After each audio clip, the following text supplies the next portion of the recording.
Ayan. Asim.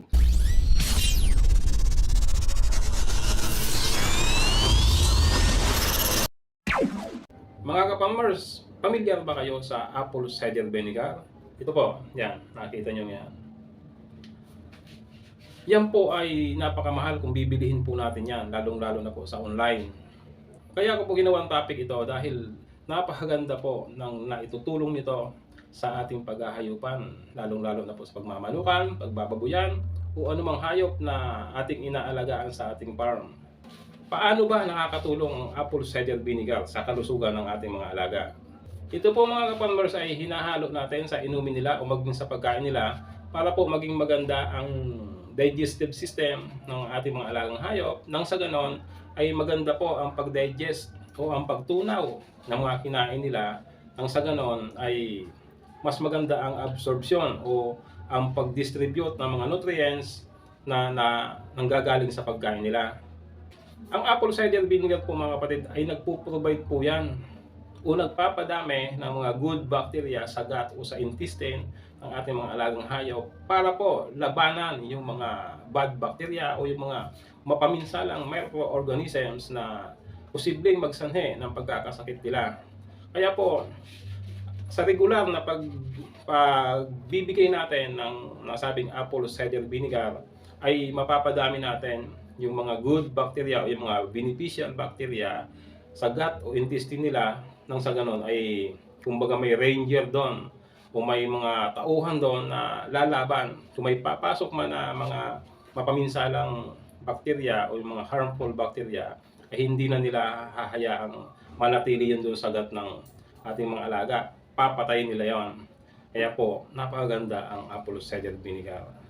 Nagpo-provide din po ito ng mga vitamina, mga mineral, o mga trace minerals na very essential para maging malusog o malakas ang ating mga alaga. Ngayon mga ka-farmers, ituturo ko sa inyo kung paano ang paggawa ng organic apple cider vinegar. 100% organic po ito dahil tayo mismo ang gagawa. Yan po ang makikita nyo sa video ito. Yung pong dosage and application, mga kapatid, mga ka-farmers, ay makikita nyo sa huling bahagi ng video ito. Kaya po, dapat nyong tapusin hanggang sa dulo ang video ito. Obviously, dahil apple cider vinegar yan, kailangan natin ng apple yan. May 4 na piraso po ang apple, tinugasan ko na po ito. Then, tubig, yung purified water po, distilled water. Yan. Ito. Then, sugar. Ito, yung pulang asukal po, huwag po tayong gagamit ng refined o yung white sugar. Hindi po pwede yun. Pero ito po ay optional. Pwede pong hindi nyo lagyan, pwede nyo lagyan. Kasi po ang asukal, ay ang contribution po nito, during fermentation, mas pinapabilis niya. Dahil po, minumultiply ng asukal ang mga microorganisms na nagdi-degrade ng apple para maging ethanol o yung ethyl alcohol. Then, kukonvert na yan sa vinegar. Yan na po yung apple cider vinegar. Yan.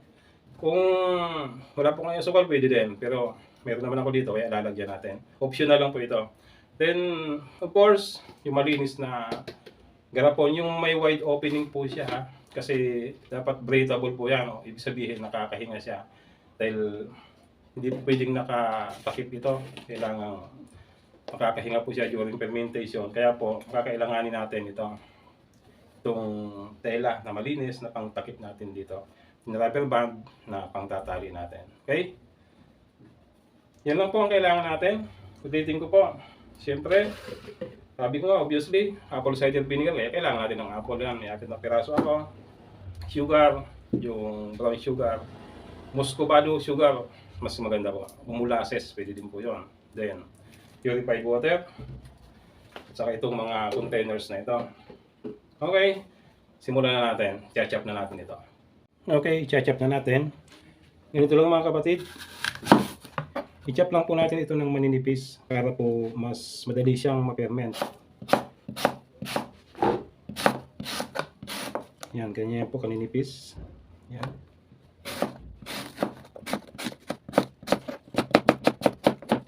Yan.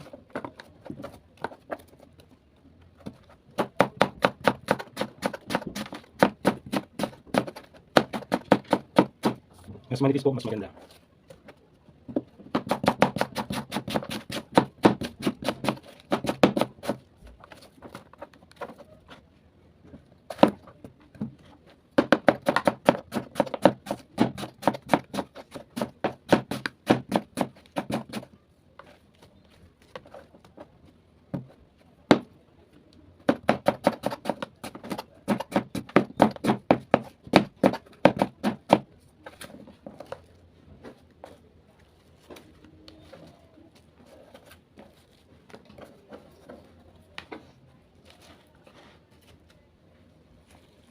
Okay, ito na po yung ating mga na-chop ng maninipis na apple. Ready to ferment na po ito. Kaya po ilalagay na natin dito sa garapon. Ito ilalagay na natin. Dalawang garapon po ang aking gagamitin para po madami ang magagawa nating apple cider vinegar. Ayan. Huwag po natin pupunuin masyado mga 3/4 lang yan. Yan. Isa-isa.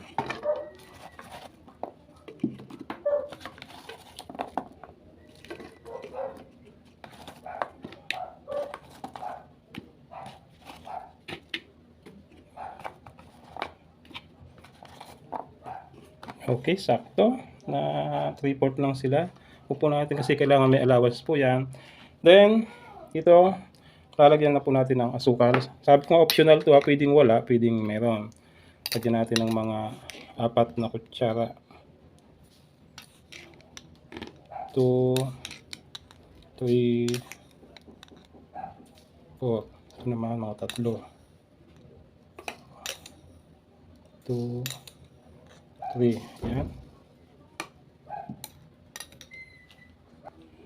Then last, itong tubig. Itong purified water. Huwag po tayong gagamit ng maduming tubig kasi para naman po ito sa atin. Para naman po ito sa ating mga alagang manok at sa atin mismo. Ayan. Huwag po natin pupunuin kasi kung makikita nyo po hanggang dito lang. Kasi pag tinakpan natin yan, dapat ito hindi sumayad doon sa tubig Kailangan kaya hanggang dito lang yan. Then dito din sa isa.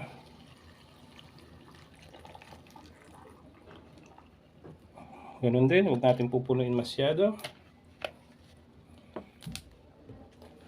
Dagdagan ko pa ng tig-isang kutsarang asukal mga kapatid. Para mas mabilis ang fermentation process nila. Yan.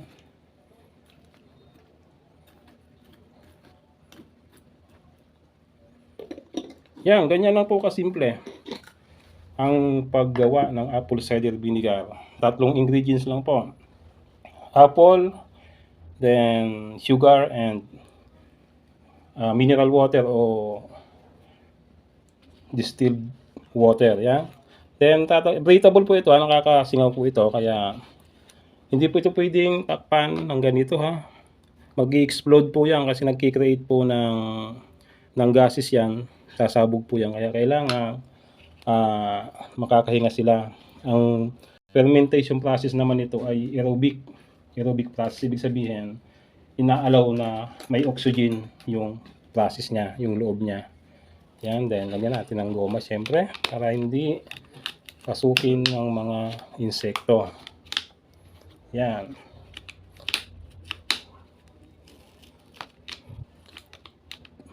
Okay. Ito namang isa. Lagyan din natin ng takip. Ayan.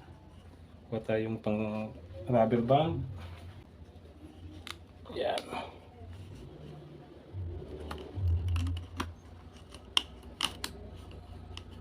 Yan, okay na. Dagdagan natin ito ng rubber band na isa.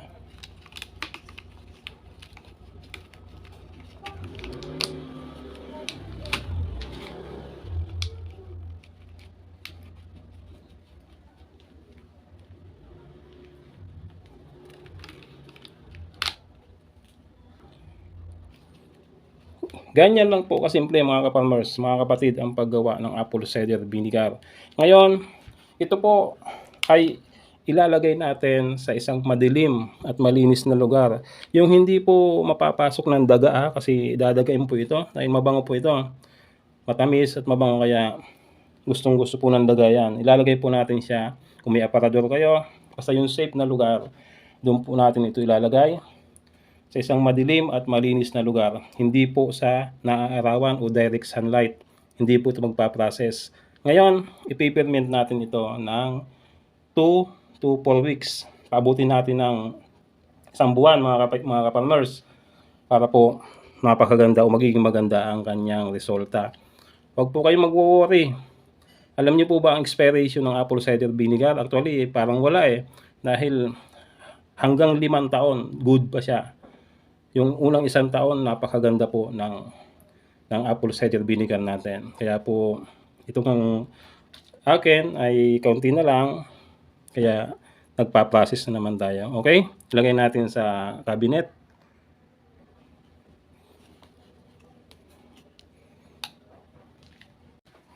Dito natin ilalagay sa loob ng cabinet para safe po siya. Ayan. Kasama ng aking mga ingredients sa pagluluto. Ayan, lagyan natin doon. Itong isa pa. Ayan. Ayan po, mga kapatid. Ipaprocess po natin siya, ipiperment natin siya ng 2 to 4 weeks hanggang 1 buwan. Then, sara na natin. Ayan. Unahin natin ito, hindi maisa lang maayos. Ayan. Papansin nyo po, hindi po yan mapapasok ng daga. Ayan. Okay. Balikan po natin to after 1 month.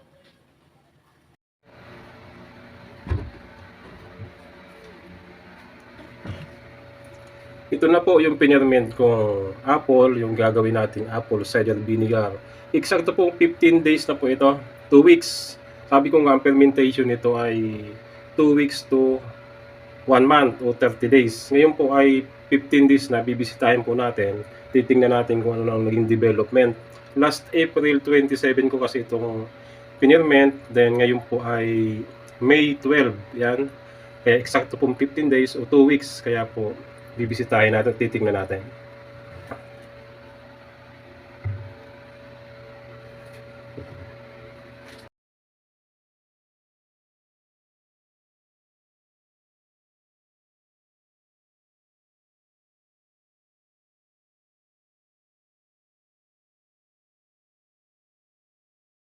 Okay, titingnan po natin yung loob para makita nyo ng actual yung development niya after 15 days fermentation. Yan. Bubuksan po natin, no? Ayan. Ayan. Ang ganda po ng fermentation niya. Yan. Yan po, tingnan mo. Vinegar na po siya. Kaya lang para sa akin ay another 15 days pa ito. Kaya ibabalik po natin to sa fermentation. Paabutin po natin ng 1 month o 30 days. Yan. Yan, ang ganda po ng kulay niya. Yan. Vinegar po siya. Ang bango po niyan. Isa pong palatandaan yan na nagiging successful ang ating fermentation. Pamamagitan po ng amoy niya, dapat po mabango siya. Ayan. Pero pag mabaho po siya, meaning na colonize po yan ng bad bacteria, hindi na po natin pagpapatuloy yan. Tapo na lang natin kasi unsuccessful po ang ating fermentation. Pero po ito, sa kulay pa lang makikita nyo, ang ganda na niya. Then, napakabango po niya. Tikman natin kung maasim na ba talaga. Ang asim na mga kapatid. Ang asim na mga ka-farmers. Kaya lang, aabutin pa natin o i-extend ko yung fermentation niya ng another 2 weeks. Paabutin natin ng 1 month o 30 days. Okay? Takpan ulit natin para maibalik natin doon sa cabinet nang hindi siya makita ng mga daga. Kasi ang bango po nito, dadagayin po ito pag hindi natin nilagay sa safety lugar. Kaya po sa cabinet ko po siya nilalagay. Ayan.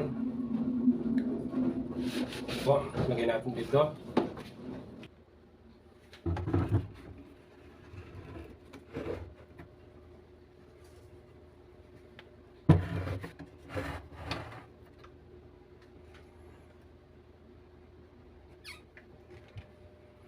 Ayan, another 2 weeks. Ferment ulit natin siya ng 2 weeks mga kapatid. Mga ka-farmers, ngayon po ay Mayo o May 27. Ito na po yung end of fermentation doon sa ginagawa kong apple cider vinegar. Kasi po, last April 27, yan po yung start natin ng fermentation. Yan po yung start ng pag-ferment ko ng apple para po maging ang apple cider vinegar. Ngayon po, dahil eksaktong 30 days na yan, i-harvest na natin. Papakita ko na sa inyo ang naging resulta ng 30 days fermentation doon sa apple para maging apple cider vinegar. Okay, tingnan na natin dito sa cabinet. Ayan po. Ito na po yung 30 days fermented na apple. Yan na pong liquid na yan. Yan na po yung apple cider vinegar. Okay? I-harvest na natin. I-strainer natin para makuha natin yung liquid. Ang ganda po na naging resulta niya. Okay, tingnan na natin yung loob niya. Buksan natin mga kapatid.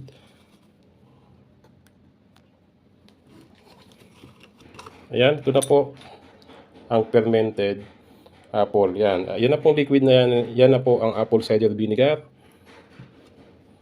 Itong isa pa. Ayan po. Napakaganda po ng resulta. Pag inamoy nyo po ito mabango. Yan po ang palatandaan, gaya ng sinabi ko dati. Palatandaan po na successful yung ating fermentation. Dapat po mabango ang amoy nitong liquid na ito. Maasim-asim po na manamis-namis yan po ang amoy niya. Ngayon, ito, strainer natin para makuha natin yung liquid, no? Gamitan natin itong strainer. Okay? Ganyan lang po kasimple. Yan. Para po hindi masama yung mga sediment o yung latak. Kailangan lang po natin dyan ay ang liquid. Ayan. Yan. Napakaganda po ng naging resulta. Napakaganda po ng apple cider vinegar. Ayan. 30 days fermentation po ng apple. Meron na tayong organic apple cider vinegar. Po. Then, salin po natin dito. Dito po sa bote ng malinis na bote po Yan, para po mapipermin pa po kasi yan Habang tumatagal po kasi ay mas gumaganda yan. Yan, salin natin dito.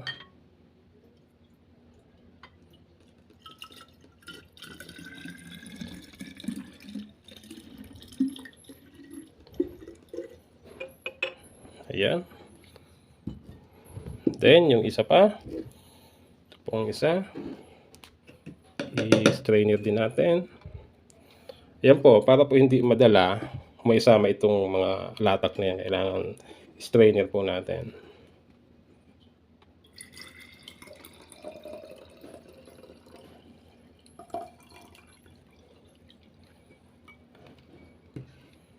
Ayan. Tapan muna natin itong latak. Okay.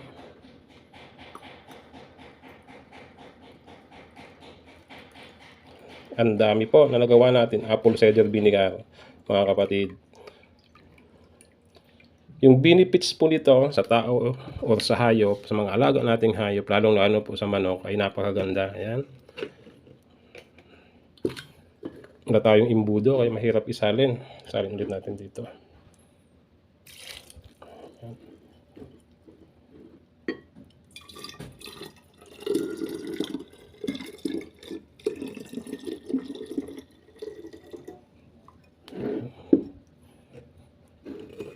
Meron pa ito natitira.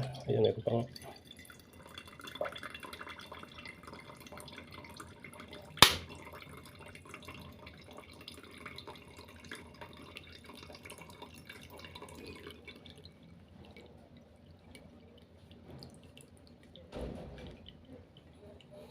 Napakaganda po mga kaibigan ng ating apple cider vinegar. Ang ganda po ng resulta.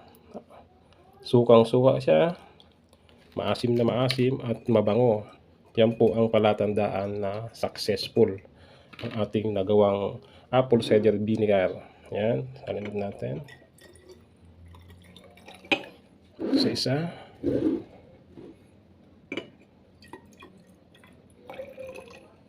Yan. 2 bote po ng apple cider vinegar ang ating nagawa. Ngayon mga kapatid, di ba ho tatakpan natin ito? Importante po na butasan natin ng maliit. Yan, butasan natin siya. Kasi po kailangan nakakasingaw siya kasi magbi-build up po yan. Nagki-create ng gas yan. Pwede pong sumabog itong ating pinaglagyan, atong bote. Kaya kailangan nakakasingaw po siya. Yan. Yan, may butas pong maliit. Nakikita niya yan. Maliit lang po. Yung hindi naman mapapasok ng mga insekto. Ayan. Ang ganda po. Yan na po ang resulta.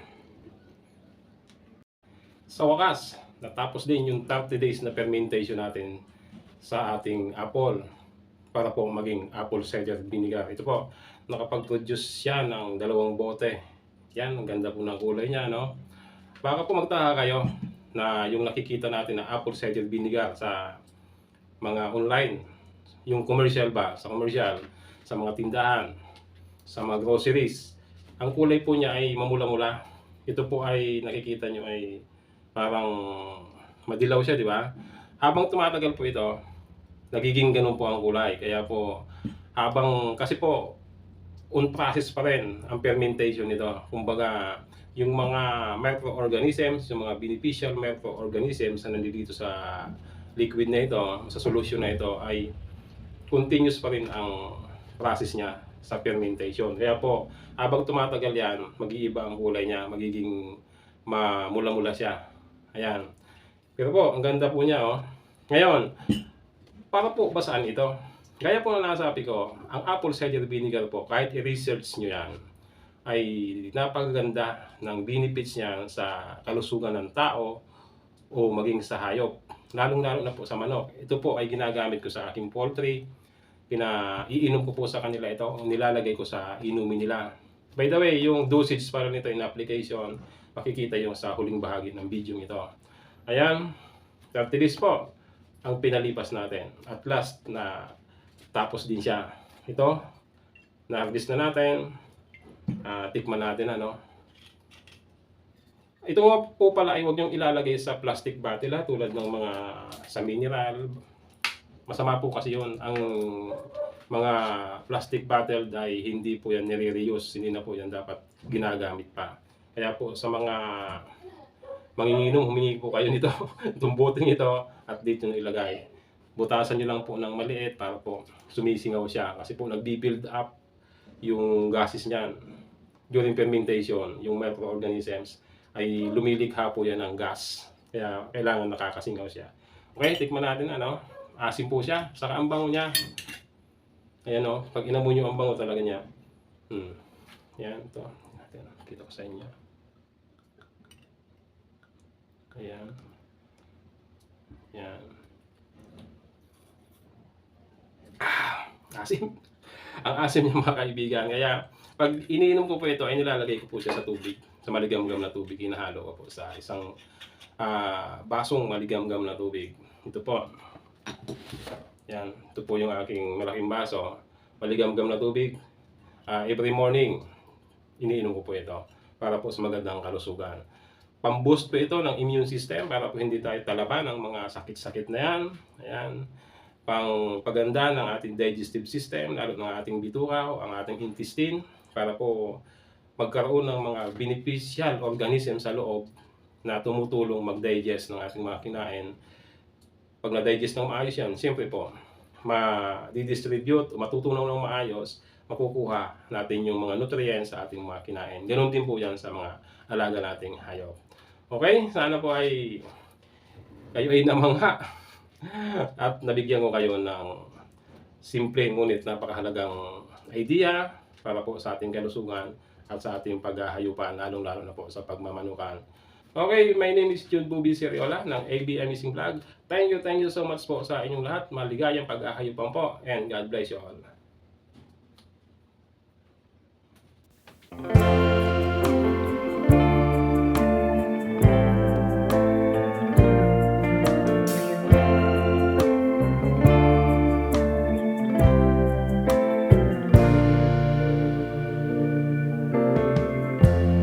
Lighten up, take me on your magic river. Tell me all your dreams align. Sign me up and tell me about the people that you know who are trying to feel alive.